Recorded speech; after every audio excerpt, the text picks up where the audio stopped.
Sibingelele esibingelele kuseni kuyisabatha ohlelweni sikhumbule kuphakameni uthabo kaSambothi umfundisi JS Mhlongo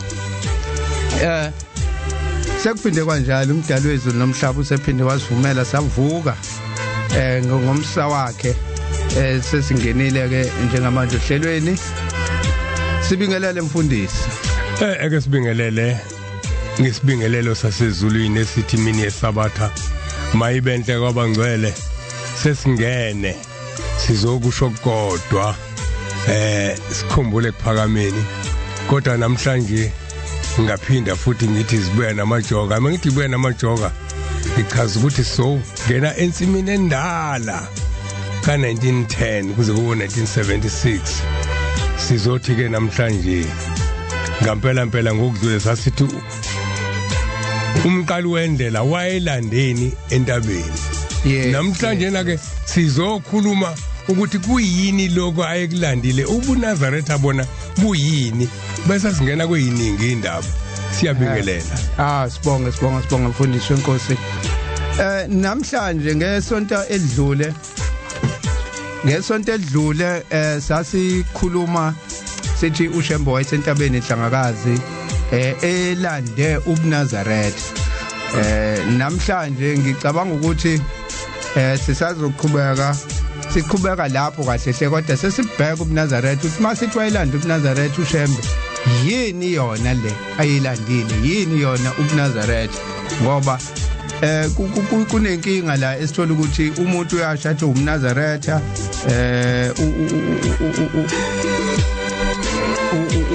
uMnazaretha usebandleni lamaNazaretha kodwa manje kahle ukuthi yini uMnazaretha umuntu angabe salikhulu athi mayibuza omunye umuntu angabe sakwazi ukuchaza kahle ngidlule ndesene nje encane ngenye imini ngangikwelinye office ikhuluma nje nabantu nezinkolo ezihlukahlukene asase office labanguni eThekwini inenhlangano ekuthiwa abangoni sase nobaba uminister uthi Bhele kancanywa sase nobaba uthi Bhele kancanywa so siyakhuluma khona nenye insizwa iNazaretha lapha phakathi kwethu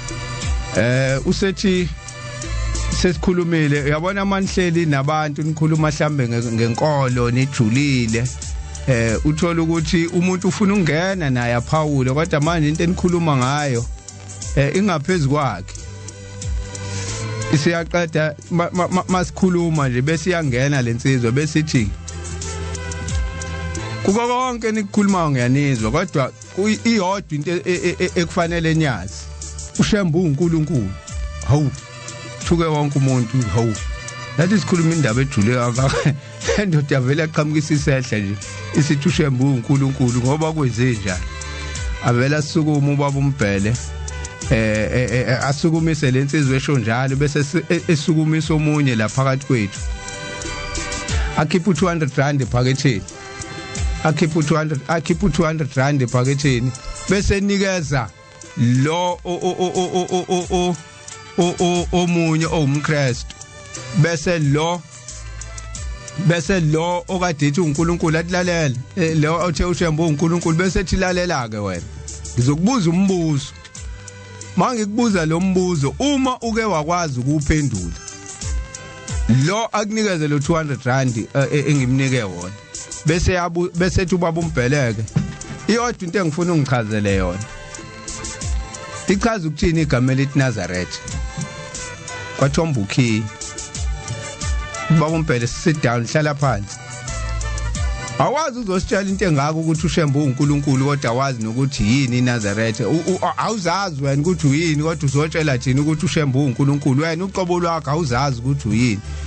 ayikho ke into esingayikhuluma nawe hlala phansi now ngiya lapho ke ekutheni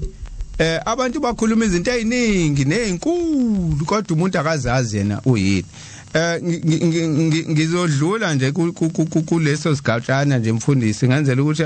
kubalekile ukuthi mawuthi uMnazaretha wazi ukuthi uyini wazi ukuthi uthini ukhuluma ngani futhi indaba yokuthi umuntu uMnazaretha uma sithi uShembe walanda uMnazaretha entabeni yasenhlangakazi mawuthi iNazaretha igama Nazarite ngesilungu nje Nazarite selithola naseBhayibhelini ngoba uMnazaretha abukhona naseBhayibhelini igama Nazarite liqhamuka egameni leSebhere elithi Nazir nama Arab asho njalo athi uNazir ingakho ukuze naseBhayibhelini khuluma ngomNazir makhulunywa ngomNazaretha uMnazir kahle kahle sama uma mina ngisebandleni lamaNazaretha noma ngomNazaretha ngumNazir bese ingubo engigqokayo iuMnazaretha so kodwa ke ngesizulu ngoba siphela sesamaZulu thina izinto siyibeka ngendlela yethu sithi samaNazaretha ngumNazaretha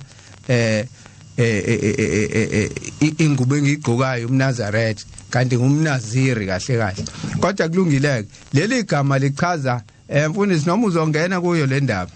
leli gama lichaza ukuzahlukanisa nempilo yabantu noma nobuntu bese uphila impilo yokuba semndenini wasezulwini nazo ophila ngaphansi kwempilo yabantwana bakaNkuluNkulu kusho ukuthi impilo ethu senyameni kodwa ubuphila impilo engaphezulu kwenyama impilo kamoya yes impilo kamoya impilo yasezulwini yokuthi izinto oyidlayo kungabi izinto ezidliwa abantu udle okuhlanzekile uhambe ngokuhlanzeka ukhulume ngokuhlanzeka konke okwenzayo kube ukuhlanzeka chaza lokho ke kakhulu ukuzahlukanisa yes impilo yobuntu lento sakhuluma nangesabathe edlule leyo kuzahlukanisa ngoba ibalekile leyo kuzohlukanisa wazi ukuthi awufani nabanye abantu so kube khona lento abantu sebethi ke benza izinto zesintu now lezi zinto zesintu phambanayo nalempilo le yobuNazaretha so bese uyaxaka ukuthi uma ethi umuntu wenza izinto zesintu uyiNazaretha kanjani ngoba phela usezahlukanisile usuyagaya futhi etshwaleni kanti wayenza futhi inkonzo kwamahlukana ndlela mhlambe kudalwa yilokho futhi uthi awuyenzanga inkonzo kwamahlukana ndlela ubonakala usuloku ubhizi nje ubuyele emumva awuyenzanga inkonzo kwamahlukana ndlela yes kodwa ke okubalekile bekuyilokho ngoba ngifuna ukulokhuza ukuveza lento le ukuthi uchaza ukuthini ukuthi uMnazaretha hayi sesiyathola ukuthi uMnazaretha umuntu ozahlukanisile ozahlukanisile nempilo nje abantu bebonke nempilo nje ejwayelekile abantu basemhlabeni sizophinda futhi mfundisi sibuyele lapha ya endabeni yasenhlangakazi ukuthi ngisathi ukuxhuma la izinto yazi izinto ukuthi wenza kwenzeke ngenye indlela kodwa ke nango andile la uyasiza ukuthi sihlanganise izinto hayi engathi ziyahlangana singakayi enhlangakazi mfundisi uhlelela ukuthi sikhumbule kuphakameni yes uma sithi sikhumbule kuphakameni kunenkinga ukuthi sikhuluma size seqe isikhathi eside kangaka kanti sike siyakhuluma kulamasabatha adlule sathi kubalekile ukuthi sikhumbule nosanta bethu la kuleli bandla nathi sinosanta uma sithi sinosanta sinabantu abadela imndeni abashiya imndeni yabo amakhosazana ashiya imendo egane lotsholo amanye kwaze kwafanele uShembe replace inkomo zabantu ngoba sethi siyamlandela sihamba naye manje sikhuluma ngalelo hlobo labantu la sikhuluma ngonkosazane uMayibisi waseMkhomazi kakhulu mesikhuluma ngabantu abenza lokho unkosazane uMayibisi intokazi kaGunzu phansi eMkhomazi okwathi makufika uShembe khona wenza isimangaliso ngomthetho weUroslina Sibisi uthe uma esebone uShembe washinja waba uRoslina Shembe washiya ikhaya la kube eyinduna yeintombi eMkhomazi eshaya ingoma ehola ibutho leintombi wese engena kulokholwa wayeseba uRoslina Shembe walishiya ikhaya weza wazohlala ekuphakameni waphila impilo yokuthi yena usengowakaShembe inkosazane wazi waba neminyaka engaphezulu kwekhulu kuthiwa unkosazana uma ibisi ngoba la ikhona weyinduna yintombi sikhuluma nabantu abafana noKekane okwabuyela inkomo emumva eselotsholiwe zabuyela emumva wamqalekisa uyise kodwa ke ngoba uShembe ungaphezulu kwabazali bethu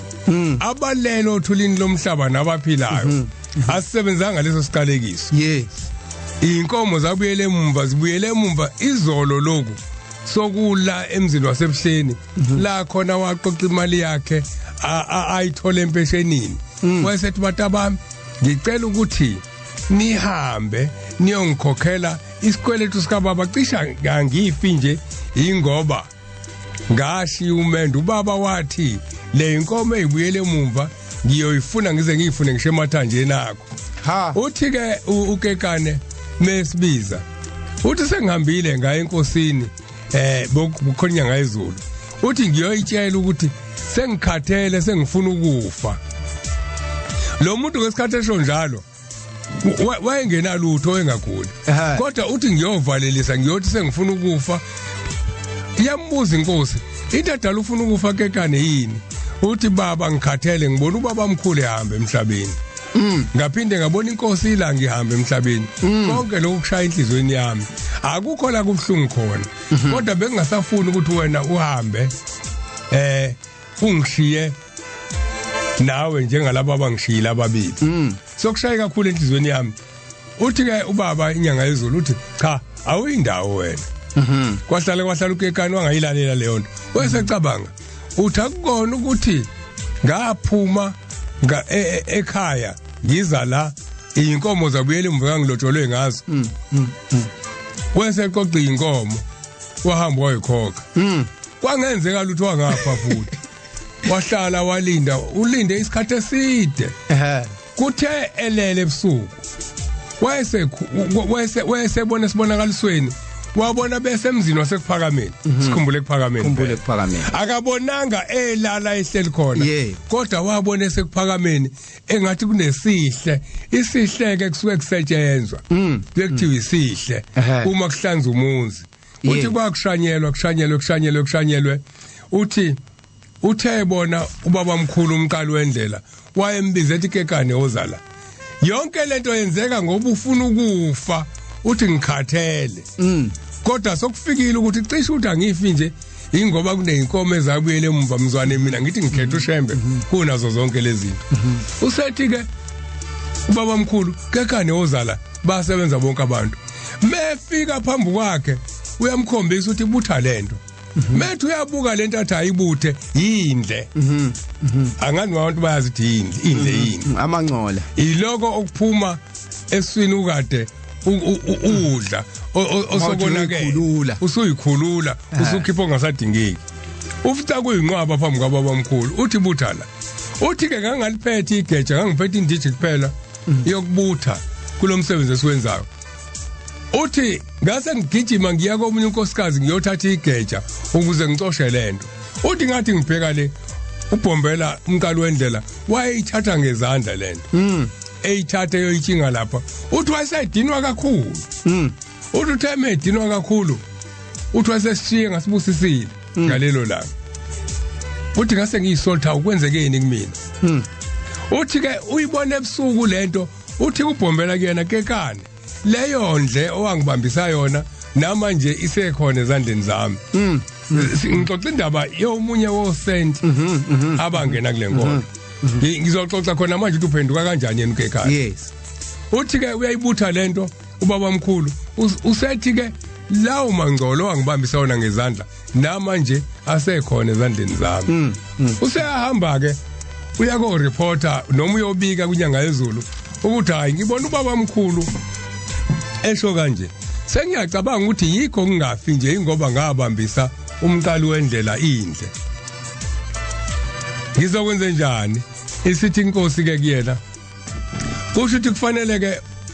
uhambe wenza inhlambuluko yokuthi wabambisa umqali wendlela indle akwenza ukekane mase kwenzile uyasibiza ke njengabantu abangumndeni wakhe ngoba sasesifana nomndeni wakhe uthozani matabami ningiphelezele ngiyakohlambulula baba omkhulu ngamthinta isinde afike ayilethe walethe isilwane ezohlambulula uthi wabambisa ubaba omkhulu indle uzonikela ngaso kwadlula amasonto ambalwa usethi ke manje ngicela ukwenza isilwane sokuthi namhlanje ngenza ukuthi ngiyayiphelezela noma ngenza umphako wami wokuhamba ngoba sengiyahamba akaguli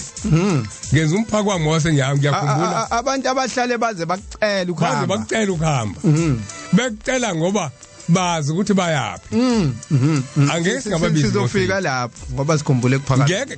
ngeke singababizi ngoSaint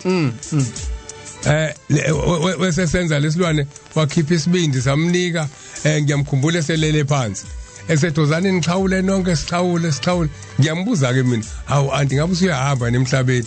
uthi yena sengiyahamba manje kwangenzeka lutho angahamba kodwa ngifisa ukuyixoxa indaba yokuphenduka kwakhe ukekane bakhelene noma ibise kade ngikhuluma ngaye bawomakhelwane eyibisini ungene eqala ushayemba la kaMhlongo mase kuphenduka uma ibisi uthi uMhlongo oyise kakekane uthi wena uma uke walandela lo shembe ohungula abantu uyophuma la ekhaya ungalingi umlandela ngenhlanhla udadewabo omdala uElizabeth iNazaretha kanye noma ibisi uthi kulungile sengishila udadewenu kodwa wena ngoba uyena okwathi makuphuma uma ibisi eholeni intombi ukekane weseba induna yentombi ngelinye ilanga ukekane uyanyenya ukuzaba ukekane leligama elithi ukekane uliqanjwa umqali wendlela uyanyenya ke uye ibisini ungena phakathi kwamakhaba ufuna ukuyobona lo muntu uthi kwakuthi mangime ekhaya lo muntu enqambule ezintabeni khona into ayenziwa ushemba bese bemmangalela ngoba isikhathi ehambe Shumayela eqala lobuNazaretha mehambe Shumayela babe mmangalela bethu thatha abantu babo kodwa into eyayifike imwinise babefike ebuzo omantshi ukuthi ungene emasontweni yini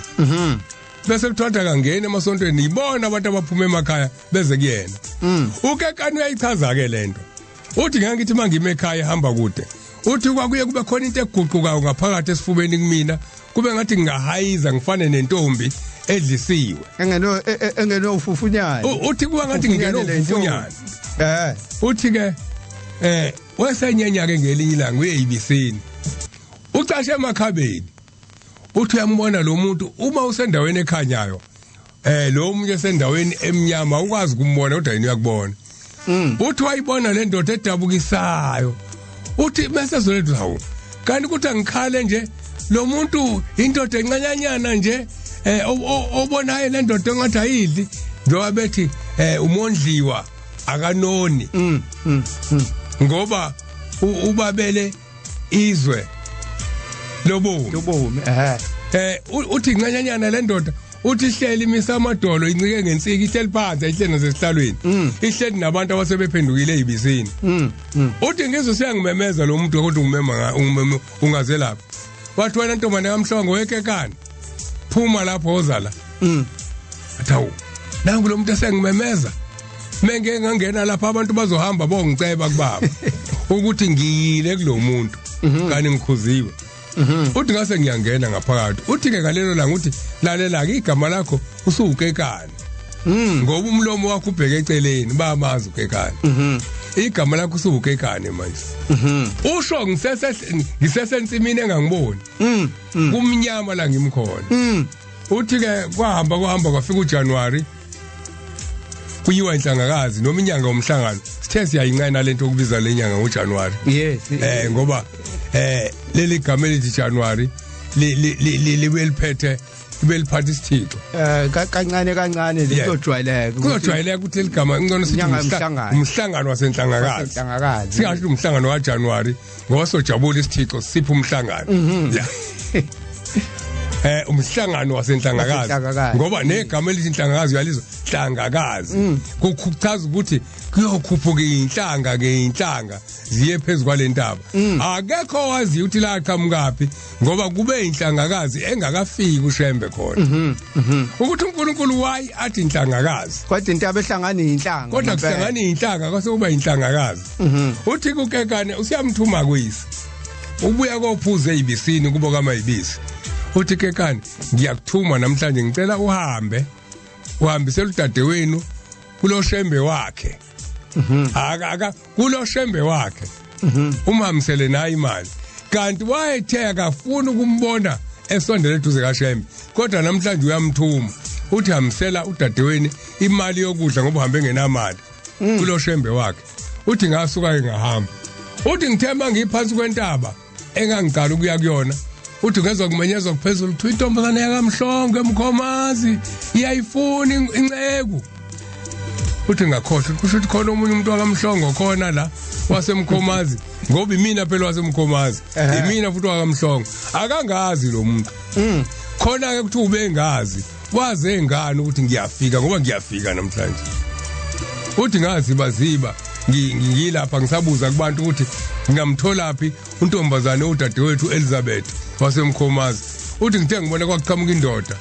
yathi le ndoda mina ngumshumayeli ngithunywa inkosi ithi angibheke into wena kamhlongo awuyena wakamhlongo wena uthi wasethi ngwakhona uthi wasethi inkosi yakubiza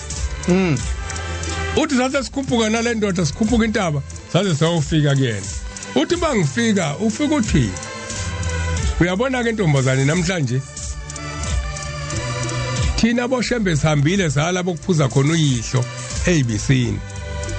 uthi sifike sangena etshwaleni abekuphuza sayintando wayesethanda ukuthi uzala ukuthi uzela entabeni uthi namhlanje na ke lento obuyizwe ikhulu ingathi yisondo ngaphakathi engathi udlisiwe siyayikhipha kuwena uthi lento engangiyifake ngaphakathi kuwena uthi besingeke sikuthinta isono uthi bengifake umuntu wasezulwini obekugadile uthi bengifake uthando lokuthanda mina ngedwa uthi namhlanje siyayikhipha ngoba sesisebenzile wazofika la uthi usuzokuzwa kisono sesoshaya inyameni kuwena uthi namhlanje wena kufanele ukhethe inkosi yasekuphakameni uthi ngasukuma khona lapho ngathi ngiyayikhetha inkosi yasekuphakameni amen uthi mangibuyela emumva ngibuyele ekhaya uthi ngafike ngamtshayela ubaba ngathi baba sengiyala la bengigane khona inkomo zingabuyele emumva uthi wasethi ubaba uthini uthi ngathi sengiyala lapho bengigane khona inkomo ayibuyele kumkhonyana uthi zaphuma inkomo esibayeni uthi zathi bayiphuma ngesango wayesethi ubaba mntanami le inkomo eziphuma namhlanje la ekhaya ngiyoyifuna ngize ngiyifune ngisho emathanjeni akho ikona ke lokho asethi akahamba yokhokha inkomo ezangena lapho kodwa uthi ke namhlanje lento engangiyifake ngaphakathi kuwena ngiyayikhipha namhlanje usuzokuza isono sizoshaya inyameni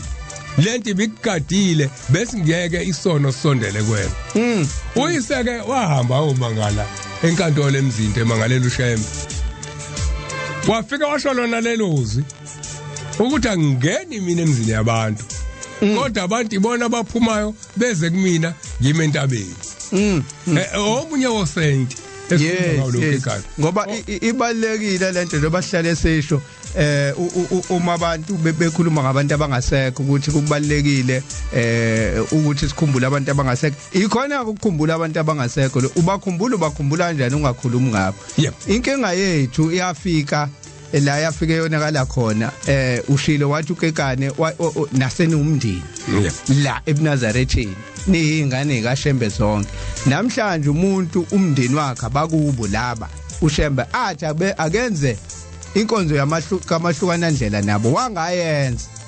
usakhumbula bona iyo lento ethi iyasihlukanisa manje size sikhohle ukukhumbula abantu abayimndeni yethu ngempela njengabo ukekana laba esikhuluma ngabo siyabakhumbula ukuthi siyacela nokuthi uNkulunkulu wasekuphakameni la ekhona abakhumbule ubuye wathinta indaba enkulu ukuthi ubaba mkhulu uyise kakekane wamqalekisa kodwa leso siqalekiso sangahlala kuyena angithi inkonzo yenika amahlukana ndlela uthi ubaba mkhulu ngiyoba ugange uthi ngiyokunika ingilosi Yebo. eyovala isikhala salabantu bakini iyona le esiyobe isigadile awusagadiwe vela bakini ugadwe ingilosi kaShem manje iyona le yokuthi uthi yoba ugange now engathi fika iduke lapho mase bese sekunale ntshumayelo entsha manje ethi uma usungene kuleli ibandla fanele ungenise abangasekho into yokuqala nje le hayi yolanda bonke labantu naba bengamfuni uShembe naba benjani kwabangenise balande ubathi ukuthi ungayenza lento kuvele kusuka udungonyane egcekeni kwenzeke yonke into lesingayiqondi ngoba indaba yethu sithanda ukuthi ukulahleka lapho kodwa usayikhulumile le kaSanta sithe sikhumbule kuphakameni sikhumbule iminikelo emine eqondene nalaba sikhumbule umnikelo wokuqala okumnikelo wokubokhelela izibani sikhumbula umnikelo wesibili okumnikelo okuthiwa inhlambuluko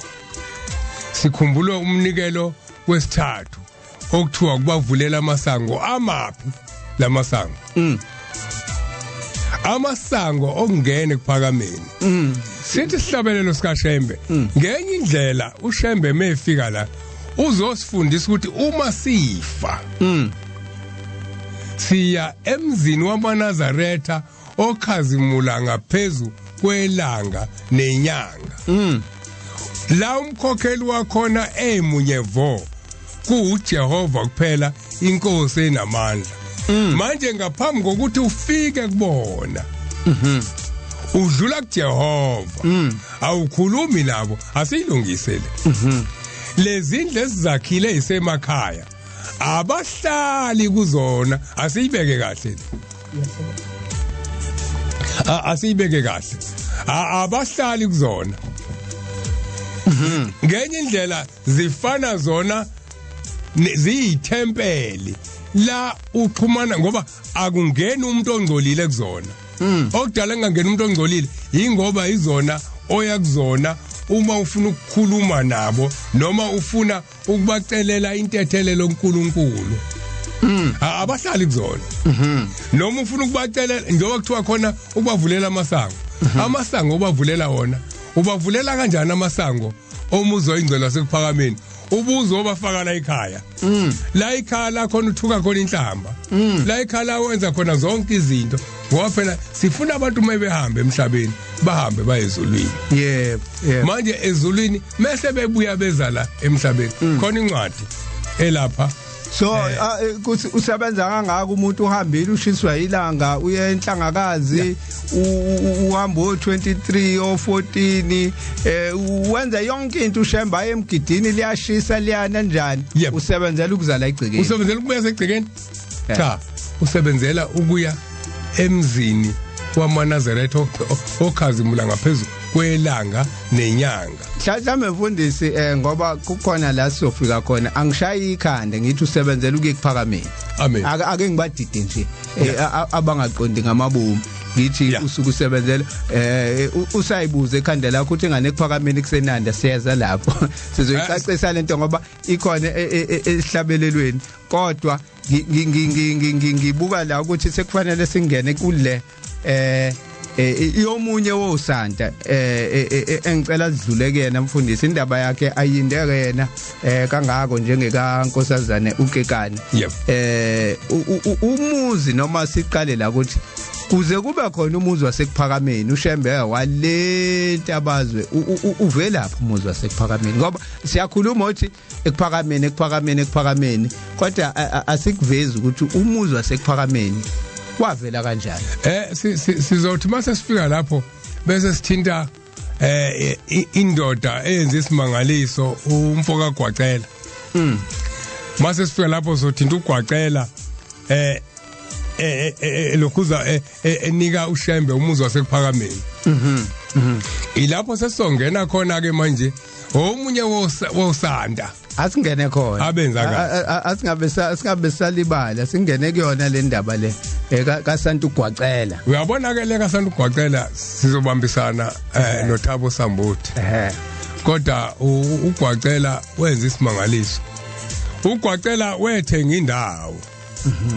le lapha ekuphakameni meyithengile imali yakhe yayinganele ekugcineni uhlangana nomntali wendlela umxoxela ngale ndawo ayithengile usiyabuza ugwacela njengoba kusoshumayelile baba noma nciko unawe indawo la uzokakha khona umuzi uthi ushembe cha anginayo uthi kule ndawo engiyithengile kodwa ke bengivele ngingena inhloso bengiyithenga njengoba ngifuna ukuba nezindawo akukho lutho engizolwenza ngayo uma uyifuna ungayithatha sebeyavumelana ke noshembe yes mase bevumelana ke usethi ushembe kuyena lalela ke ngizokunika imali yakho kodwa wena qhubeka uye koyikhokhela le ndawo mina ngoba uma kuyimina sebeqalile abelungu bangilandela abafuni ukungidayisela indawo ngoba bayazi ukuthi ngizolungisa impilo yabantu enkolweni abasafuni ukungidayisela indawo ngakho ke hamba ke wena uye koyithenga le ndawo sekothi ke masuyithengile bese ishintsha ke ingene egameni lami sengikukhokhele imali yakho injalo mfundisi uyisummarize kahle sebenza phela ngesikhathi ngiyabona ihora lokuqala selaphela impela kwabanjalo ngoba ugwacela ubabamkhulu wayisemzini wakhe eBhedazithe le esithi homies la ayiqhubeka khona lapha kaHlophe kwesakaHlophe kwesenkosi uHlophe endwedo yes ngoba uvuka ekseni ngalelo langa utshela abantu ukuthi bantu abami kukhona sizoba nesivakashi namhlanje khona umuntu ozayilungana kanti kuzofika lo gwacela lo ethi usiphathele indaba ezimnandi lo ozofika kanti kuzofika lo gwacela lo ugwacela uyambona ushembe wehla wenyuka sikhumbula ukuthi ngaleso sikhathi awekho amakwantama amatekisi alikho ibhasi kuhanjwa ngeenyawo uma uye eThekwini noma aphi kufanele uhambe uzogibela la iDuff Road noma eDanganye eFinikisi station ugibela isitimela ushembe kufanele aqhamukele eHomies uma ufuna ukuhamba noma emampondweni noma uyapi ayogibela eFinikisi kwacela ke uyayibona le ndoda iyahlupheka le ndoda ibuyiqhamuka ihambe nabantu akayisondezele eduze ngoba yena unendawo eseduze ngaphambi kokuthi futhi sifike lapho ubaba mkhulu masizwa umprofeti ngibuye lamagama ngathi ngibuye ngikhohle ukuthi phela asilalelwa amaNazaretha lamagama obhombela nobaba mkhulu umprofeti uIzashembe umqali waleli bandla kulezo insuku bathi wayihamba bambone ehlala phansi athi noma athi ngiyasindwa abantu abami athi umuzi wasezulwini uNkulunkulu uwehlisele phezukwami uhleli la kumina emahlombe uyangisinda ngoba indawo la kufanele uhlale khona akakayitholi nanko ke sethi kuzofika umuntu oyisivakashi eBhedazithe efika nezindaba ezimnandi kanti ugwacela uzomnika le ndawo lobu usuchazileke ukuthi kwenzeka kanjani nangempela bahamba bayoyibona la kuthiwa wafika khona wayesebopha izibopho zotshani lapha ya esigangeni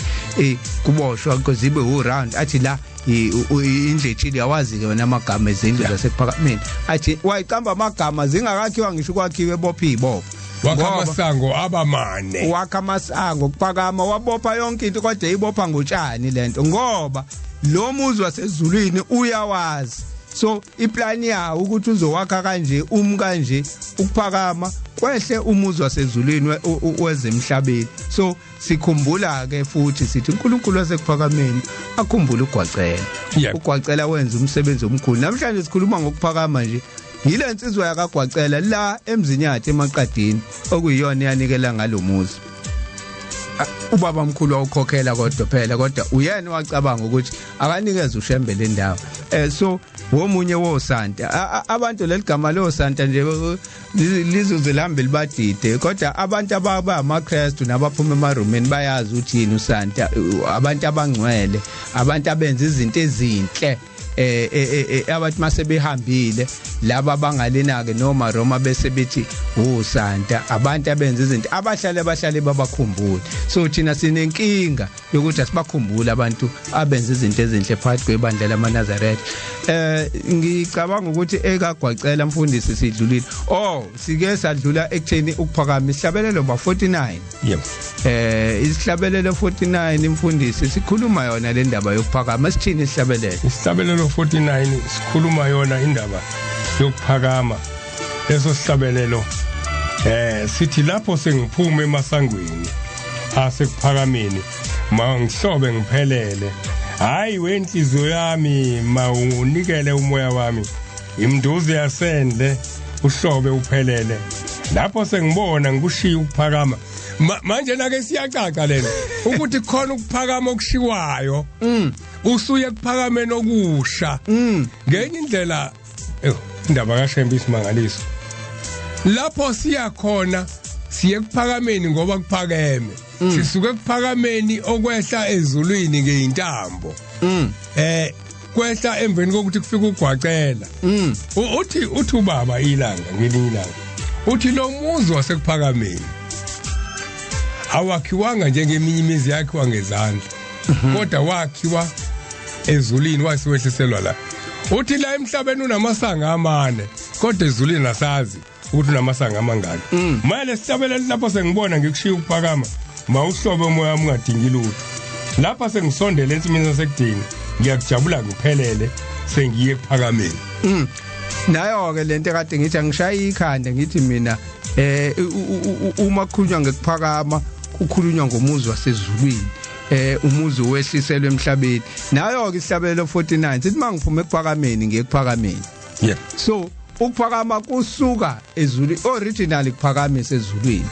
kwase kwehliselwe emhlabeni so uma sisuka la sisebenzela ukuthi sikulomuzi okhazimula ngaphezulu kwelanga nenyanga umuzi wasekuphakameni lo ngabonwa ngamehlo enyama so ukuphakama kahle yila amaNazaretha asebenzela khona awasebenzeli ukubuya zohlala la emagcekeni uyabona lento umntaka Sambuthi umuye emthandazweni omkhulu baba wethu osezulwini khona la ukuthi khona intando yakho mayenziwe emhlabeni njengoba yenziwe ezulwini ingakho ke kukhona ukuphakama emhlabeni ukuze kulokuphakama okusemhlabeni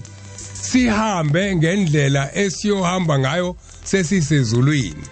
senze izinto ezithandwa uNkulunkulu sike sakhuluma ngelinye ilanga sikhona la sikhuluma ngezeluleko zikaShembe komunye wemizi yakhe la khona ekhuluma nonkosikazi umamemela emzini ole eSouth Coast la ekhuluma khona ngokuhlala phakathi kwalomuzi la ethi khona kulomuzi akwenziwa ukuthi izinto engenziwa khona ezenziwayo emzini eyakhiwe ngama blocks ne18 yabantu engehlanga ezulwini sithi ke uthi ke umthandazo omkhulu intando yakho mayenziwe emhlabeni njengoba yenziwa ezulwini manje la ke lokuphakama ebesithi lapho sengibona ngikushiya ukuphakama sikhuluma ngaloku esenza intando kaNkuluNkulu kukona kusemhlabeni siyenze enyameni sifundela ukuthi uma sesihlukana nenyama sesingena emoyeni sikulungele ukwenza intando kaNkuluNkulu lebe siyenze emhlabeni sesiyenze ezulwini ngiyabonga mfundisi sesingenile manje ehoreni lethu lokugcina njengoba sesikhuluma kakhulu ukuphakama sakhuluma ngohlala ngicela ukuthi siphinde sibuyele endabeni yasenhlangakaleni ngoba sisemhlanganweni wasenhlangakaleni sizocela ke la futhi sisilekelele ubaba uMphostoli uMkhize abantu ababona ubaba uMkhize kunodashana ubaba uMkhize engizocela ukuthi asisize ngayo mayelana indaba yasentabeni yenhlangakaleni ake sizwe ubaba uMphostoli uMkhize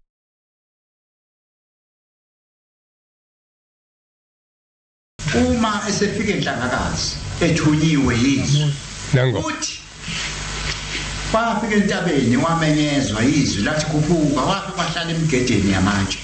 enhlangakazi wene washo izopho lephakethe uthi wakhuphukela entabeni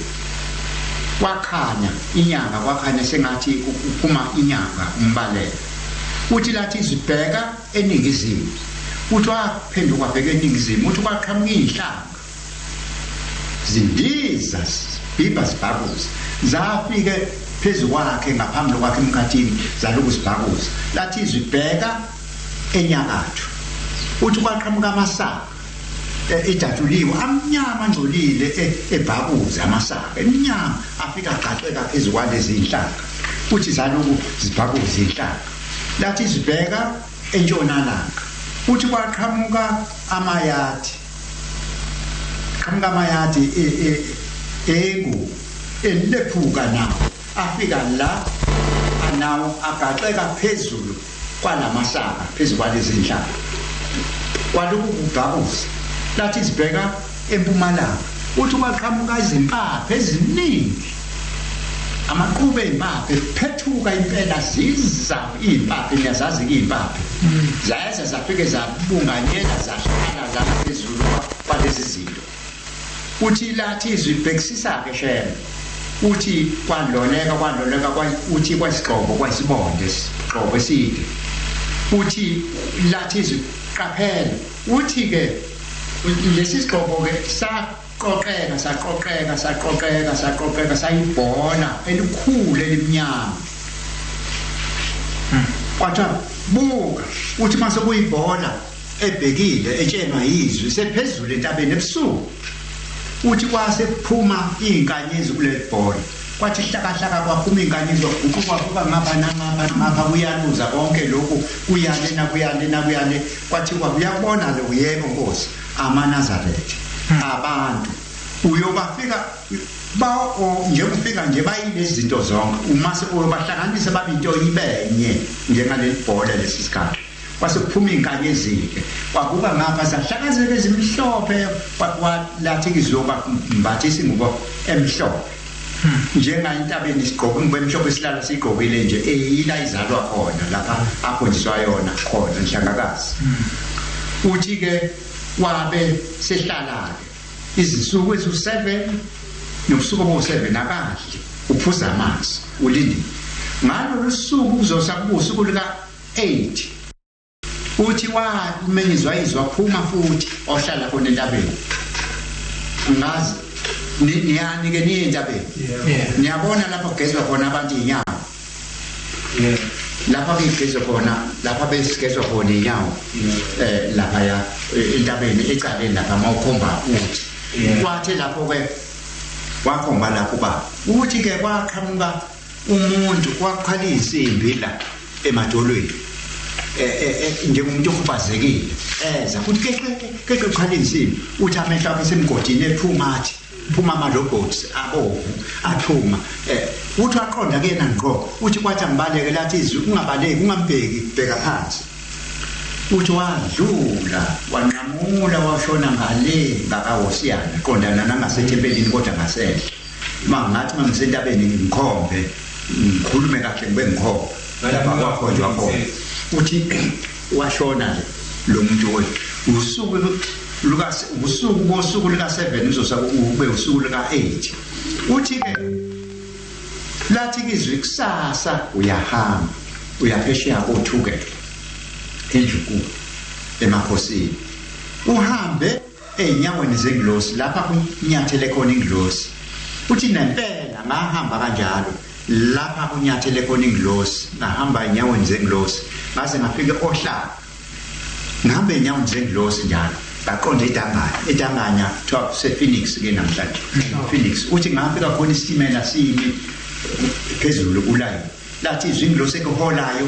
ingene la kule coach uthi wavula kuselilisa isitimela samalahle saqala wavula umnyango wangena wahlala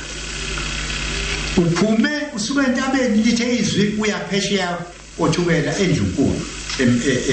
emakhosini uthi ke wangena esitimeleni lesi kuthiwe ingilosi ekuhola ingene nawo wabamba isicaba wakulesi sitimela ke samaplanga samalahle wangena wahlala uthi wahlala umzuzu omde kakhulu impela ehlele esitimeleni alikho ikhanda bone ukuthi sangapha wezwa sephakathi kohaka ikhanda estimeni uthi sathi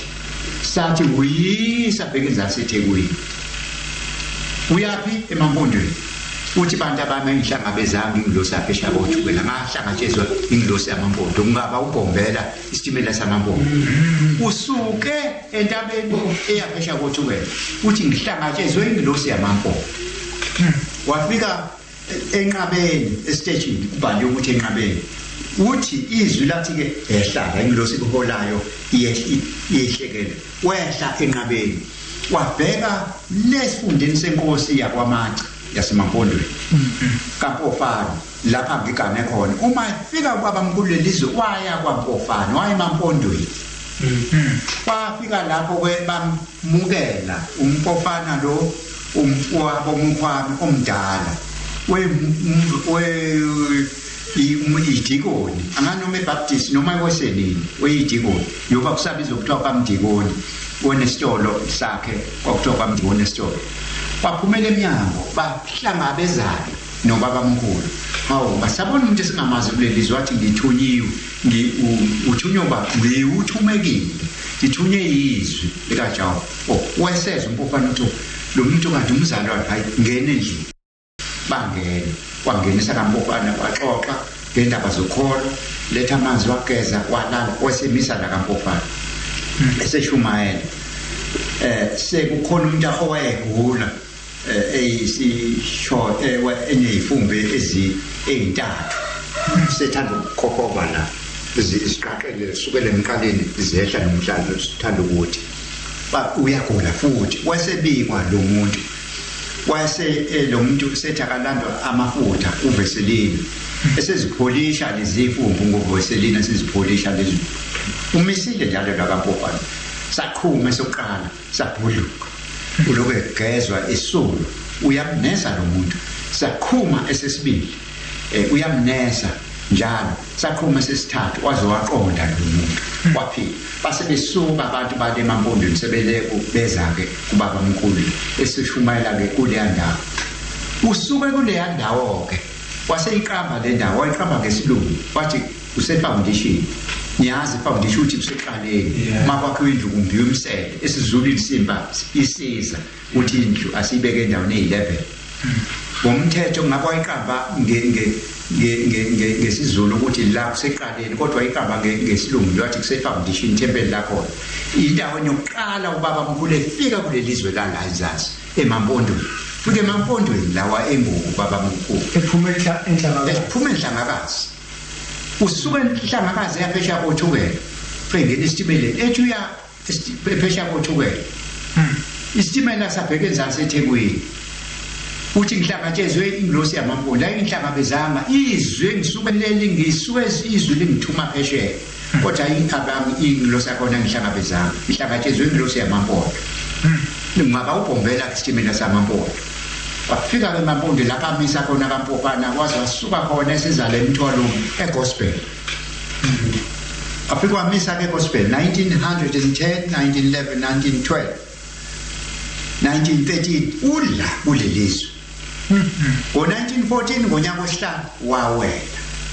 uthi-ke ngiwele ngithi ngendlunkulu ngihlangatshezwe ingilosi bantu abameqhamuke ngaseginginduku yambhekisa ngasemthunzini wafika emkhathini kusini amadoda ephethe amahama esini ethi kunamhla teta singene simkhonze uJehova sasivalelwe namhla vulwa amasango uyabuza kulabo abantu abanabo uthi hawu niyawubona lo mkhosi cha baba sobuya hawu lo mkhosi ungaka amadoda afaka amashoba avunule la akhomba ngamawisa athi kunamhla sitetele singene simkhonze uJehova sasivalelwe namhla vulwa amasango laseJudiya leyo ngo wafika wamisa ke eJudiya wahlala lapha eJudiya washumayela wasuka khona ngesinye isikhathi uthi ngiya endlunkulu uthi ngahlangatshezwe ingilosi yale kwaMpunyoni kaMkhwanazi hawu yini ngithi ngiyendlunkulu ngingahlangatshezwa ihlangatshezwe izinye ingilosi wafika le Matuba kaMkhwanazi nanga amadoda emkhathini esina amadoda amhlophe ethi bekuzulu esinentu simakatha uthi thuthu uyezu jawo uthi kwauqamba komuzi wathi ukabhekuzulu hawo yini ngithi ngiyandunkulu ihlangatshezwe ingilosi ingavuma ukuba imhlangabeze yasendunkulu wathatha indodakazi yakhe uzondi ke udadewabo baba wasendlini enkulu ubaba ilanga owasendlini yokugcina inyanga ezulu yasendlini iunumber 2 endlini elama unkosikazi oqala kodwa athi masukuzalwa kwazalwa uMakhoti qala endlini encane kwazalwa ilanga ngomthetho ngabe ngokwethu ngabe esihlalweni kwaku inyanga ezulu yazalwa muva yona kanti yona esendlini engaphambili endlini yokugcina kaMakhoti kwazalwa ilanga manje ke uthi ke wahlala ke lapha kwaMpukunyu nabuya ke kwaBhekuzulu wacabanga yini wathatha inkosazana kuZulu wayidanisela inkosi uSolomon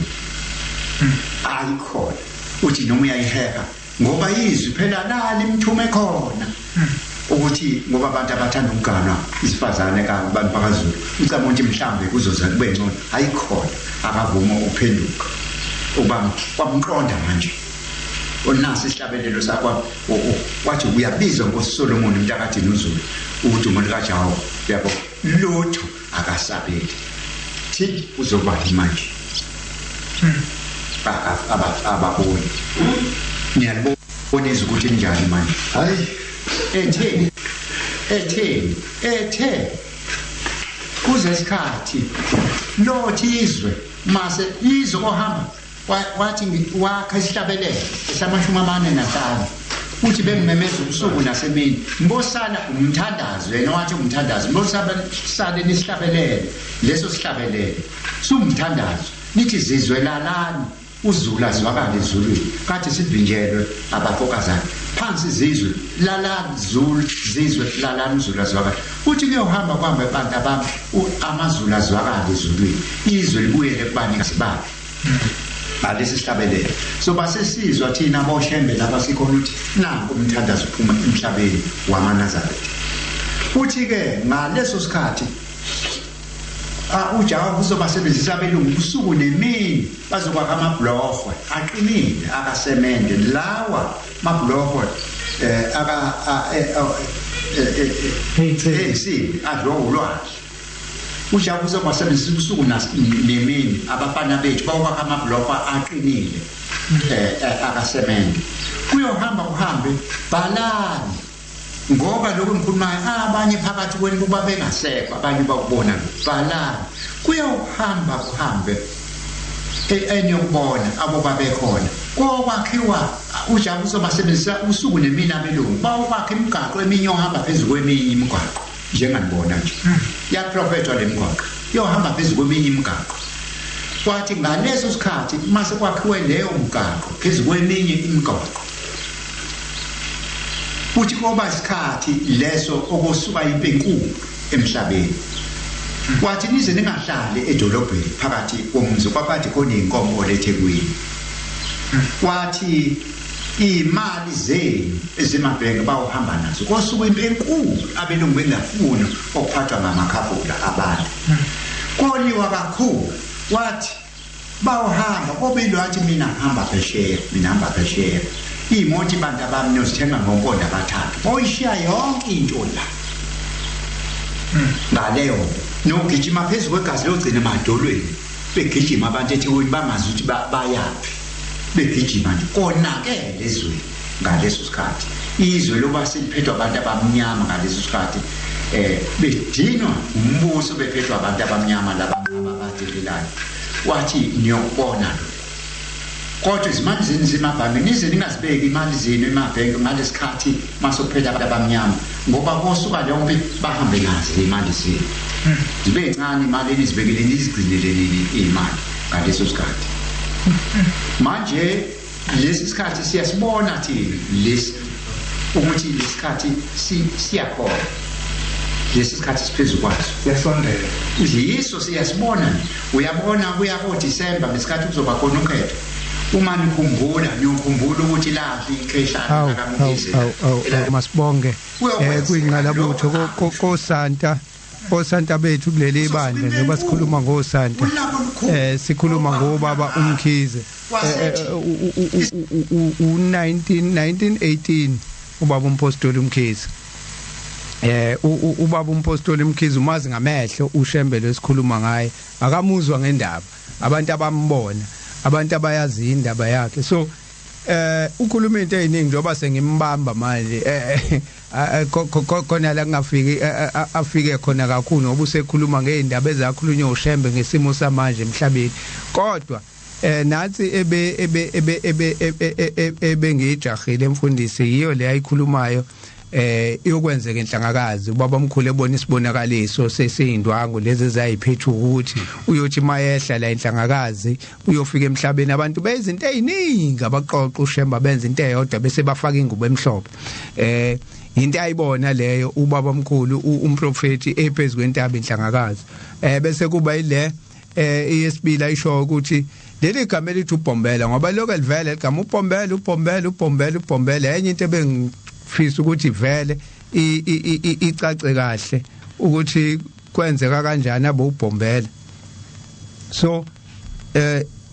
ihamba ke yasiyavela le ndaba le ukuthi ubhombela ubhombela kanjani istimela samampondo walokho ubhombela istimela samampondo kodwa ngaveli ukuthi ubhombela istimela samampondo nje wakwenze njani useyichazileke ukuthi cha wayithunywe emakhosini ivele futhi ukuthi shembe wayithunywe emakhosini kodwa ingaveli ukuthi wayithunywe emakhosini wahamba kanjani emakhosini uyayichaza ke la ubaba umpostoli uMkhize ukuthi cha ingilosi le eyayimisa endlunkulu ayizange ifike kwafika ingilosi yasemampondweni so khumbula futhi uma ufunda incwadi lapha lethi ushembe enoba ngoba into ebalekile amaNazaretha engihlale ngisho amaNazaretha awathengi incwadi awafundi amaNazaretha awafuna ukufunda khona lezi zinto khona incwadi biography kababa omkhulu lethi ushembe eyabhalwa uMafukuzela nanje ngiyiphethe kunendaba futhi evelayo lapho ukuthi esesentabazwe ushembe kwafika ingilosi zasemampondweni zachemba sihambe siyoshumayela emampondweni ingilosi zafika kuqala zimlandile namanje kushuthi iyashesha semampondweni namanje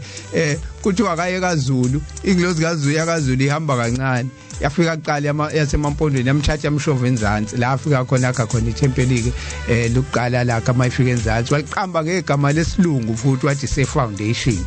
so ngiyacabanga ukuthi wayenzela khona lokho ukuthi ngisho umlando ungapheli abantu bohlala bebuza ukuthi kwakuze kuthiwa ifoundation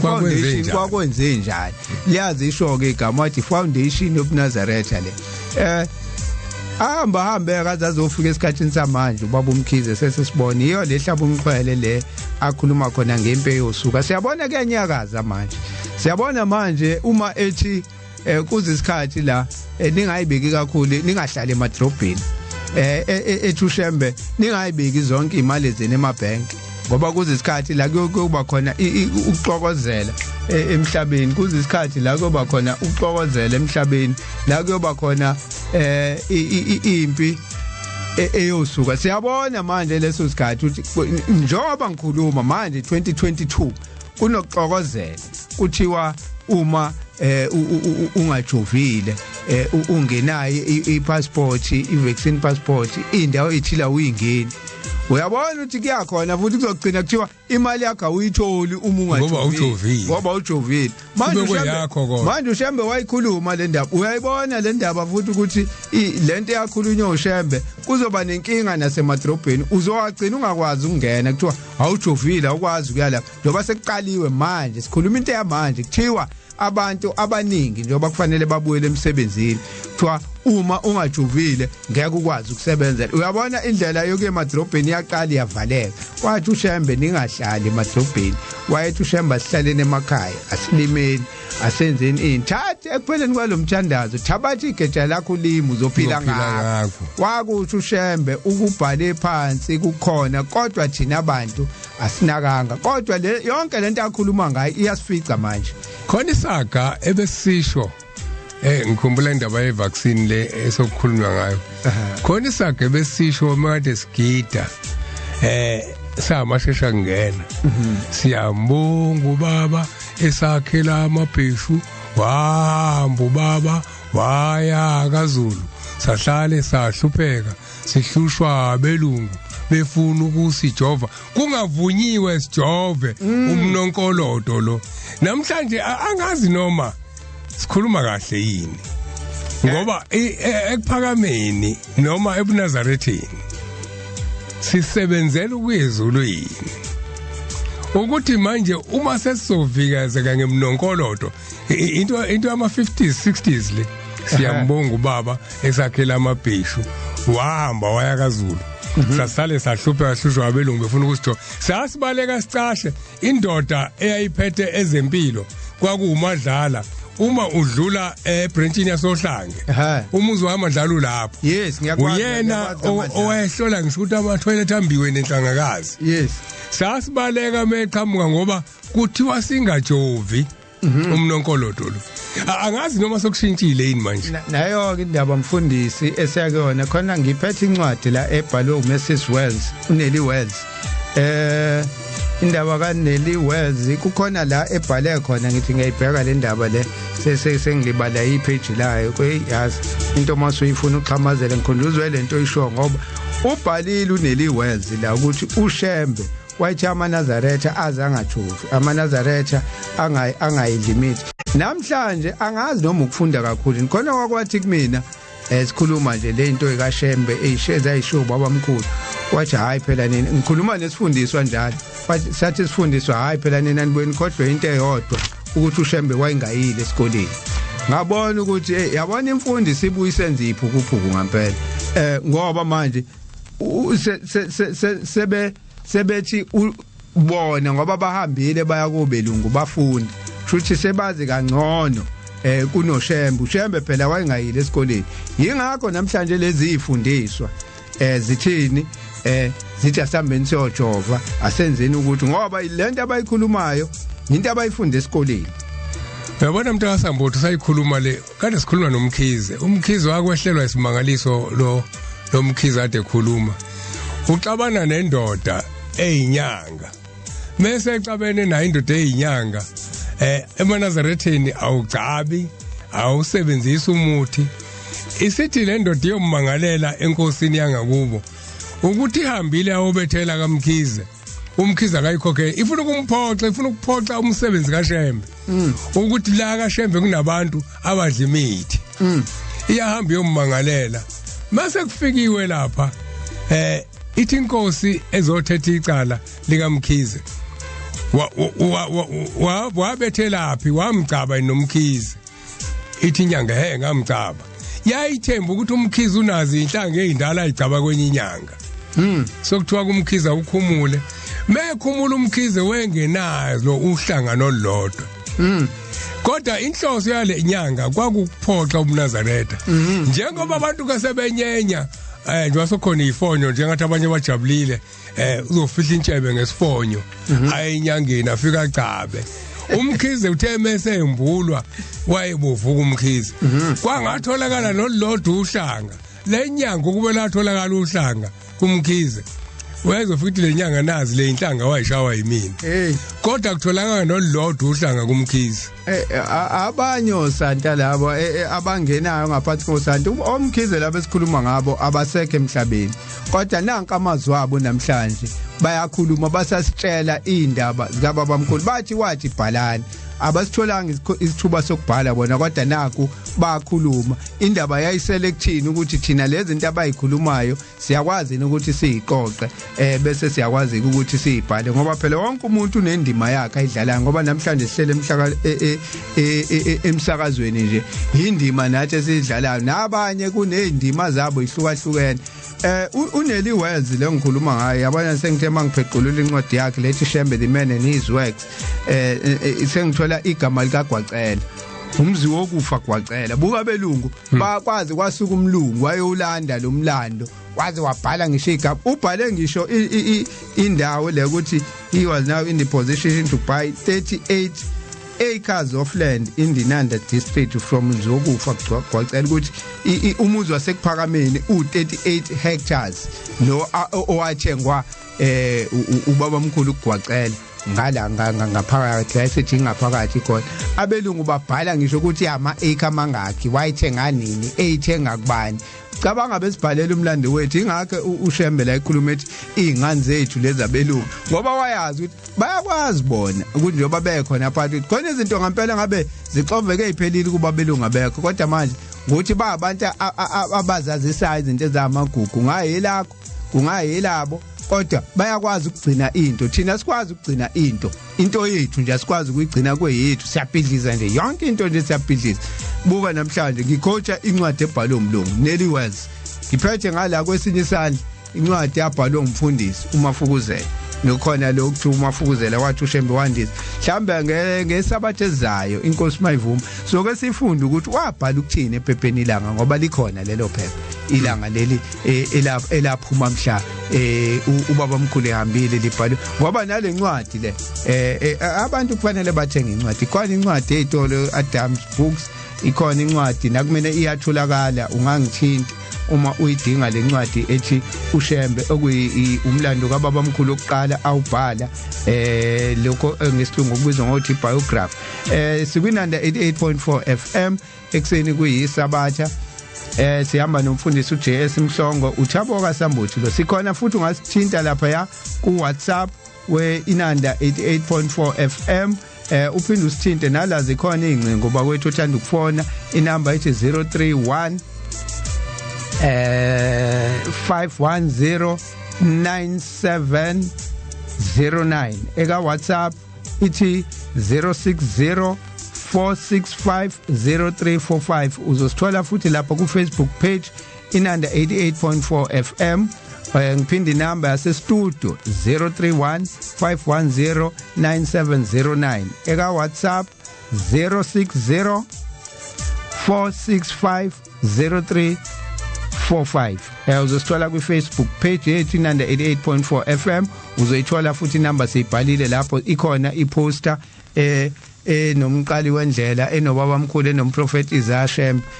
uzokwazi ukuthi uphawule lapho or uye page yini elithi sikhumbule kuphakameni noma uye na ku YouTube channel futhi ethi sikhumbule kuphakameni uzofika usithole futhi nakhona lapho mfundisi siyangasemaphethelweni manje ubaba umpostoli uMkhize ukhuluma izinto eziningi ngicabanga ukuthi kodwa ke indaba yakhe usiqoqele yona kakhulu ngoba uze wafika kule ndaba esengithanda ukuyivala la ngasekugcineni kodwa sivala ukukhuluma sikhona kule iyeyifundiswa kuleli bandla kukhona incwadi engayiphethe isale ngephutha ngijwayele ukuyiphatha incwadi lethi Man of Heaven ebhalwe unkosikazi futhi omlungu uLizigana angikubeke lokho uLizigana ukuthi incwadi uyibhala kanjani incwadi uyibhala ngokuthatha amaphepha ubaba uPetros Dlomo umsebenzi kaDlomo Petros Msawenkosi Dlomo ufika uLizigana kuyena ufika uthatha amaphepha hayi ukuthi ngathi wawantshontsha mangithi wawathatha cha wafika nje ezokwenza research waseyamnikeza ukhona indawana lapha ya kule ncwadi ngizoyisho ngekhanda la ubaba mkhulu ekhuluma ngengane ikhona futhi encwadini yomngcwabo le ndawo engikhuluma ngayo ekhuluma ngokuthi uma ingane ihambile ya esikoleni yayofunda indodana yakho yasiyabuya so ukhuluma ngengane ehambayo iya esikoleni nifuthatha ingane niyoyifundisa esikoleni kodwa zithi mase yifundile zibuye nokuhlubuka kunokuthi zibuye nolwazi bese lolu lwazi zizolisebenzisa ukuthi zisebenze zakha emakhaya zona ifika nolwazi ezokuthi futhi izobhidliza lento le yala emakhaya sibonile ngani zamaNazaretha ziyafunda impela uMnazaretha kufanele ngabe bukude kakhulu ziyafunda impela siyibona namhlanje izifundisa zenza izinto esingasayiqondi namhlanje ukubone ngisho imshado yalezi izifundiswa zamaNazaretha ngendlela ekwenzeka ngayo izinto siyabona nje kungena izinto eziningi ebandleni lezi zangala eWest kunokuthi imfundo iqinisa uMnazaretha ngala ukuthi bese biyaphambili so ingakho inkosilanga noma ufunda lapha encwadini lethi intshumayelo zenkosilanga ekhuluma khona ngokuthi anibothandazela ukuthi nithole nizale izingane ezizoba nomoya kaShembe ngoba uma izingane zingenawo umoya kaShembe izohamba ngempela ziyofunda bese ifike ingenwa yilo moya kwalabo abantu bangaphandle suke igwinywe yiwona kunokuthi zona ifike zifako lo kaShembe ezikoleni zifike igwinywe lo amoya lo ezifike ziwufice lapha esikoleni bese izinto eziyonakala so uMnazaretha esinye sezichazayo lezi isikole sibalekile isikole angikusho lokho ngigcizelele kodwa siyingozi futhi at the same time uma ibandla lizothi linezifundiswa ezingaka kodwa izifundise ibuye ezositshela ukuthi kufanele sibuye sikhumbule phela ukuthi uShembe wayengayile esikoleni mhlawumbe lento yama vaccine futhi noma yemjovo ngaphambi kokuthi uthi angijove kufanele kungichazele ukuthi nani phakathi yini lefakwe kulomjovo enye into ekufanele siyazi ukuthi into efakwe la ezithakweni zomjovo imjovo eminingi lekuthiwa ama vaccine iyakhiwe ngembungu angazi noma umuntu ufundile uyazini ukuthi yini umbungu uma umuntu wesifazane kuphuphuma isisu ingane ingazange izalo ngokuphelele umbungu loyo so kucuya icubu bese zifakwa la bese zakha le vaccine sizokwazi ukuthi lokho abaya lapha yakusikhumbule kuphakameni bazokuthola futhi kwi-page lento le ukuthi iyakhiwa ngani nama site nani nodokotela abayichaza ngoba ichazwa yibo abakhibayo ukuthi bafaka ini nani kulelo umbuzo okusekutheni uma uyiNazaretha ufakwe isicubu somuntu inyanga nje for example mayicaba ngomuthi kanti unegazi lomuntu noma unamafutha omuntu noma unani umuntu uShembe wayixwayisa ngaleyo nto ethi engayiwe enyangeni ingagcatshwa kungenziwani ngoba lezi zinto lezi ezinye ifakwa izicubu zabantu now uma umjovo ufaka isicubu sabantu wona muhle ngani njoba phela izifundiswa namhlanje zisitshela ukuthi asiye kulento hambani niyokwenza lezi zinto lezi uShembe athi ayingenziwe so ngakweside lamaNazaretha angiphinda ngikubeke futhi uThabo lo Sambuthi uSecretary weNazaretha Judicial Council enye indaba lezo mfundisi sengicishe ngayikhohlwa ngoba ziyavulwa izikole kulesi sonto esokuqala ezinye seyivuliwe sisazoba nezinkinga eziningi kuthiwa nazi ingane esikoleni kuthiwa igunde kwasha kwacima kanjani kufanele silwe lezo zimpi amaNazaretha asithinta futhi manje lawa yazi indaba kaShembe ukuthi uShembe wathi uhulumeni uthe wakuvula wakubeka ukuthi ngezizathu zokwezenkolo ungakwazi ukuthi ungajovi uma kuyizathu sokwenkolo enye into leyo kwazi ukuthi ube exempted kushiwo lokho so basithinta kaMnazaretha ke sikwazi ukuthi siwalekelele ngendlela siwalekelela ngayo ngise lapho futhi kulelo daba mfundisi uzokhumbula ngonyaka odlule khona umhlangano esike sawu attend nawe yebo la kwakunxenxwa khona sikhuluma nabezempilo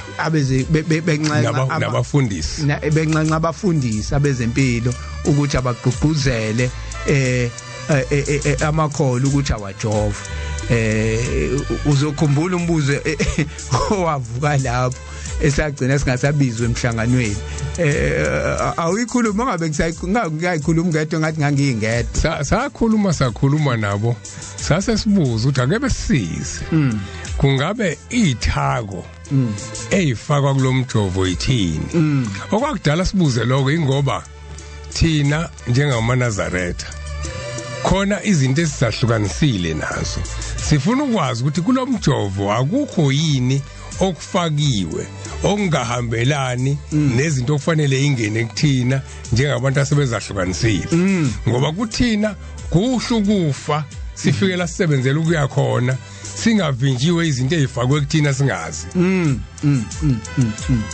abaphendulanga emveni kwalokho kwakukhona ilink ezazoniwa yona singene ngakho asibangesanikwa leyo link ngoba sibuza ukuthi kufakwani la Kwathiwa sizomuva ngoba phela angithi bengahlanganwa ngaleso sikhathi izinto zenziwa ngama-Zoom meeting so kunabafundisi beyinkole ezihlukahlukene kwase kuthiwa nina lo mbuzo nobuzayo sizonikhipha kule group bese sinithumela ilink yabanye kuyibona abazonisiza ukuze banichazele thina sichaze lapha kwaphela kanjalo kwagcina ngalelo asikaze sifonelwe asikaze sithunyelwe lutho so lento le yobuNazaretha ibalekile ngoba nazi ifundiswa njengoba namanje ngizishoke lezi ezikhona ke ebandleni ukuthi right namanje sobuza futhi lo mbuzo kulezi ezikhona ezithi uShembe wayengafundile sizokubuza ke noma ngithi siyakubuza ke wena uthi isifundiswa othi futhi amaNazaretha wahambe ayojova ekubeni uShembe wayithe awangajova ngaphambi kokuthi uthi amaNazaretha wajova wachazele phela ukuthi yini lo mjovo wakhiwe ngani yini le enhle yini le ngeke yini lento kusasa ibe inkinga kuwona angikhulumi nje la emhlabeni umedlula la emhlabeni message yokuphakama esiyekuphakamela okusha ngeke imvimbe yini konke akashiwa inkosi ithi inyanga masungene ukuthanda izinto zeyinyanga ithatha ngisho nenja efile ifake emthini udle wena manga ukuthi umjongo ufakwe yona inja kwazi ba waphela sicelwanga siyabuza thina ukuthi yini le efakwe la sifuna ukwazi ukuze ngoba phela ibona abasibizile base bethi sicela ukuthi niyogqugquzela amakholo ukuthi ajove uzothi wagqugquzela uthi yini le ayifaka kuona amakholo ngoba phela ingene egazini lento amaNazaretha wafundisile uShembe ngezinto ekufanele ukudla ekufanele akudle izinto nje kufanele ingene nengafanele ingene ngaphakathi emzimbeni so kubalekile ukuthi nihlakaniphe njengeyinyoka nibe mnene njengamathupha uma abafundisi kufuna bayibuke lento uma sizofunda ngoShadrach ngalamadoda amathathu kunini la ayoqhamuka khona phakathi kwethu ezintweni eyishiwoyo ame uma kufanele singayimeli imisebenzi kaNkuluNkulu kufanele siyeke sithi ukukholwa kukho ngoba uma sixoxa indaba iBhayibheli lisifundisa indlela ofuna siphile ngayo uma singezokwazi ukuthi sithi njengoba bakwenza abona sokwenza nathi yes hayi lapho mfundisi indaba siyangasemaphethelweni manje ngithi ngibheke la ku WhatsApp ukuthi khona namhlanje akekho ku WhatsApp shilo sathi sikhona ku WhatsApp number yethu ithi 060 465 0345 060 465 0345 la studio yocingo ithi 031 510 9709 031 510 9709 bangasithinta abantu basithinte na Facebook khona no Facebook sikhumbule kuphakameni nakhona futhi ungakwazi ukuthi ushare i-comment yakho noma kukhona nje ukuthile ufuna ukuphawule khona mfundisi sithela ngesabatha elizayo isikhathi sekhona cishe ngathi sesiyahamba isikhathi sekhona siningi kakhulu sisengakwazi ukuthi sisonge masisekhona isikhathi khona engifuna ukusho la mhlambe ukulungisa le ndaba esiphezukwayo la khona umnumzana uSambotha akakhuluma ngako ethi uthe omunye uyalibona lolu hlelo ukuthi olwaphi cha Yes, la sikhuluma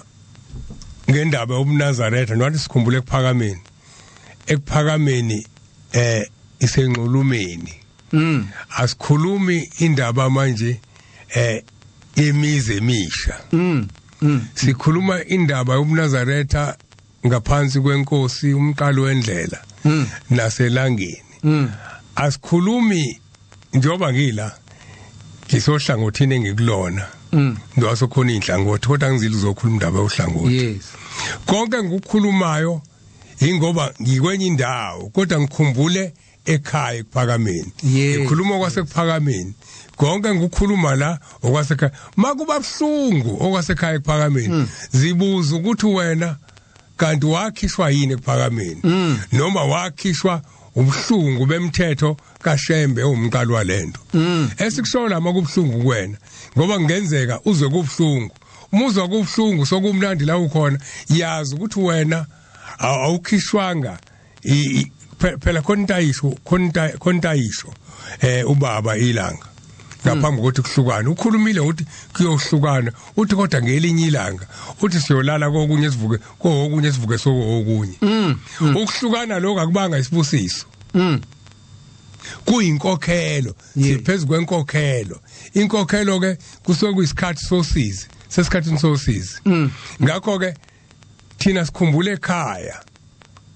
la kwakhulunywa khona ngale nkokhelo sikhuluma ngezinto ezakhulunywa khona nezazenzeka khona zonke angikhuluma indaba yala ngikhona manje kodwa ngikhuluma indaba yala kusuka khona ingakho uhlelo luthi sikhumbule ekuphakameni mfundisi ngibonga kakhulu ukuthi uyithinte leyo ndaba ngoba ngempela abantu abaningi engathi basenokudideka mayelana nalelu hlelo ukuthi luyisima kanjani and futhi kukhona esesibamemile amagama abantu ngeke ngize ngiwasho abaqhamuka nje obusho ukuthi kunenhlangothi ibona abangafiki namanje sivulelekile futhi inamba soyishiye egcineni umuntu angafona umuntu angasho uthanda ukusijoyina kulolu hlelo ukuze sikwazi ukuthi sikhuluma indaba yasekuphakameni kodwa azindaba yasekuphakameni angakhohlwa asokhuluma indaba yohlangothi lakhe azokhuluma indaba sikhuluma indaba ukuthi sikhumbule ekuphakameni kwathiwane ekuphakameni wathini yathini inkosi ekuphakameni wathini uShembe ekuphakameni sikuyilento kuyifoundation yalento ukuthi imkanjani siyakubona konke okwenzeka manje siyakubona konke kodwa kwathiweni ngoba noma ungaya kuliphi ihlangothi khona into ekufanele sikhumbule ukuthi ngisho uShembe wogcina owabhala ihlabelelo lezi sisifunda sonke wayesekuphakameni izinto ezibhaliwe angithi nje izinto ezibhaliwe zoMnazaretha ziphuma ekuphakameni ngoba iyazi isimanga lesi sika Shembe uShembe wayengayanga esikoleni umprofeti uIsaiah Shembe kuze abantu bezwe bonke ukuthi masikhuluma ngobani lo kuthiwa umqali wendlela wangayanga esikoleni kodwa yena ubhale kakhulu imbhalo ekhona ibhalo umuntu ongayanga esikoleni ukabuza umuntu uShembe waya kanjani wona amakhehlo uMkhize la esixoxela nabanye bethi cha wayifundisa ukubhala wayengakwazi kodwa ngokuthi wayehlala nalezi izingane lezi ezazimbhalela wagcina efunda kuzona wagcina naye eseyibhalela ke izinto esekwazi ukubhala nokufunda so uShembe kwakuyenye inhlobo yomuntu wayesekwazi ukuthi abhale izinto lezo ukuze mhlawumbe ilanga lithi lathi selihleli ukuthi makufika umuntu nenkinga ethile naye angayazi yathi ngihambe ngegumbini ngibheke namaphepha amadala ubaba ayebhala kona ngoba wayehamba fika ahlala egumbini uma kukhona into elethiwe yithunywa zasezulwini zimtshele bese dasha ama notebook akhe lawa bese abhala uShembe ukuthi kuthiwa ukuthi icala ethiwe lithethwa kanje inyenziwa kanje abeke la egumbini wayibekela abezayo nangempela ilanga lithi ngike ngihambe ngegumbini ngifike ngibheka amaphepha amadala ayibhala kona ngifunda wathi ukuthi kwenziwa kanje so uShembe wenza omkhulu umsebenzi singakaqhubeki umfundisi ngoba sesizophuma sisalelwe imizuzwana nje nakho lapha ku Facebook page uzimele waseTafelkop sanibonani ngizoke ngizwe kahle namhlanje bese thini futhi ngila ekhaya eTafelkop siyabonga Zimele Thokozani Freedom Msimango mina ngeke ngilenze iphutha ngoba ngilalele na kanjani lapha eNanda ngiyabonga mina sikubonga thina Phakamani Siphandla Zuma uthi yena amen siboniso sibo sisonke lo siboniso Nkosi yenkantolo Ncalane waseKranskop eMakhabeleni inkunzini ngila eVerelem Redcliffe Sunpitch siyabonga siboniso siphinde selapha uNonhle Ncube amen emsakazweni ngiyibekile indlebe siyabonga Nonhle Pastor Pindlovu masemkhonze ngeenhliziyo nangokwenza uma umzwalwane esebenza ngesabatha kuba njani noma isabatha elabangasebenzi amen uyabuza uPastor Pindlovu la ufuna ukwazi akulona iNazaretha leli so lifuna ukwazi ukuthi isabatha lalakhelwa abangasebenzini ngesabatha noma uthini mhlambe simsize kokuncane uPastor Pindlovu ukhona umthetho khona wokusebenza ngesabatha yes senza imnikelo la ngisho umnikelo unomthetho kulobuNazaretha ushemba sishayele wona imali oyisebenze ngesabatha noma ungakwazi ukuyihlukanisa uyawazi ama-hour owasebenze kungena envelope eyodwa konke ngeke usho ukuthi le ibovu eyesabatha kodwa ama-hours owasebenze ngesabatha imali oyisebenze ngesabatha kuthiwa yikhiphe uyibeke eceleni awunikeli ngakho ngaphezulu kwalokho futhi ngisho kwi-pension imali ye-pension awunikeli ngayo injengoba injalo u14 u25 u23 ingakho imali kadeke awunikeli ngayo 14 u23 u14 uma uhola udayike ingakho kuqhamuke imicamelo kwaqhamuka amavovo kwaqhamuka omata ababekhiwa ngekhwani kwaqhamuka ubuhlalo lobo babuchonywa kudayiswa ibhishi yes kudayiswa imicamelo yonke indawo le kwakwenzela ukuthi izalukwazi ezihlala eJamangweni ezihlala kaBhekuzulu zihambe ziyodayisa lezi zinto bese ithatha le mali eyanele ukunikela u14 ziyonikela ngayo sezijulukele sithatha imali zithenga into yayisa bese ziyasebenza bese ziyonikela ngayo imali onikela ngayo imali osuke uyisebenzile oyijulukele awunikeli ngemali ovele wayiphiwa nje noma ungajuluka ke ujuluke ngesabatha leyo mali balama hour wasebenze ngesabatha okungenani ungayithatha leyo mali uyidlulisele kokuyi oqondene nawe yes ayingangeni emnikelo ayingangeni emnikelweni akube khona into oyenzayo ngemali oyisebenze ngesabatha Pastor Pindlovu sibonga kakhulu umbuzo wakho ngathi wona ababuzanga kodwa abanye kodwa uPastor Pindlovu ubuza izinto ezibalekile ngempela so umbuzo wakho ubaleke kakhulu sibonga kakhulu Pastor Pindlovu ngombuzo wakhe awubuzile la nansi incwadi siphethe incwadi lekuthiwa incwadi yomncwabo umfundisi ikhuluma ngomthetho wesabatha kulesigaba esithi isabatha u86 wakhona singathi verse 86 uthi umthetho wesabatha uvumeli umuntu ukuba amukele inkokhelo esetshenzwe ngosuku lwesabatha uma usebenzile ngalo ungayithathi leyo mali uyibuyisele kumnini imsebenzi ngoba ayihlambulukile kuwe awuthi ngiqale phansi ungayithatha uma usebenzile ngalo othi ngiyifunde nje ubibhalile ungayithathi leyo mali ubuyisele kumnini imsebenzi ngoba ayihlambulukile kuwe engathi ubeqonda ukuthi ungayithatha uyibuyisele yes hayi kwaba ne spelling error la ungayithatha leyo mali uyibuyisele kumnini imsebenzi ngoba ayihlambulukile kuwe uma kulukhulu kuwe lokho uyithathe emalini oyisebenze ngezinsuku eziyisithupha athi uNkulunkulu zisebenze uyibuyisele eceleni kwaze walikhulu futhi unganikeli ngayo emnikelweni kaJehova umthandazo wesabatha verse 50 mfundisi awukhulumi nje ngithela amaNazaretha awafunde amaNazaretha awabe abantu ababa nezincwadi bafunde ushembe inqubo yakhe uyibhalile phansi singabe sesitshela izinto esithi mase siyicinga la ezincwadini singayitholi ngoba manje izinto zibhaliwe ushembe wayibeka wayibhala phansi wakwenza konke kodwa manje uqhamuka umuntu nesethi ushembe uNkulunkulu bese uyambuza ukuthi wakusho nini ephi awungivulela la esho khona uthathaphi lokho bese ethi hayi phela yabona nje waqala nje wathi hayi phela wahluleka ukuthi mina bese ngithatha isihlabelelo lesi ngizivule ngivula ipage nje leli lokuqala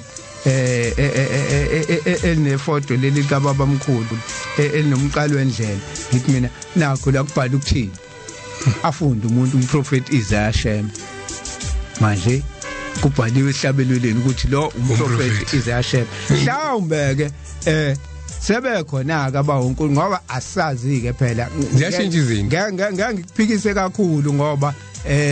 mhlambe uma uzongitshela ngomunye osevelileke wayesethi yena uNkulunkulu ngangingekho kodwa uma sithi sikhumbule ekuphakameni sikhuluma ngalo wasekuphakameni ukuthi yena wathi ubani wathini so siba very specific and clear lapho so ezinye izinto eziqhamuka emaceleni ngeke siziphikise kakhulu ngiyafisa Mr Samboti ukuthi umuntu adlule kuloko ngokusheshsha khona intshumayelo esiyenzayo eyidimeleni nase masishumayela ushembe uzokunika umungena nkosikazi uthola unkosikazi umungena imali uzothola imali akucace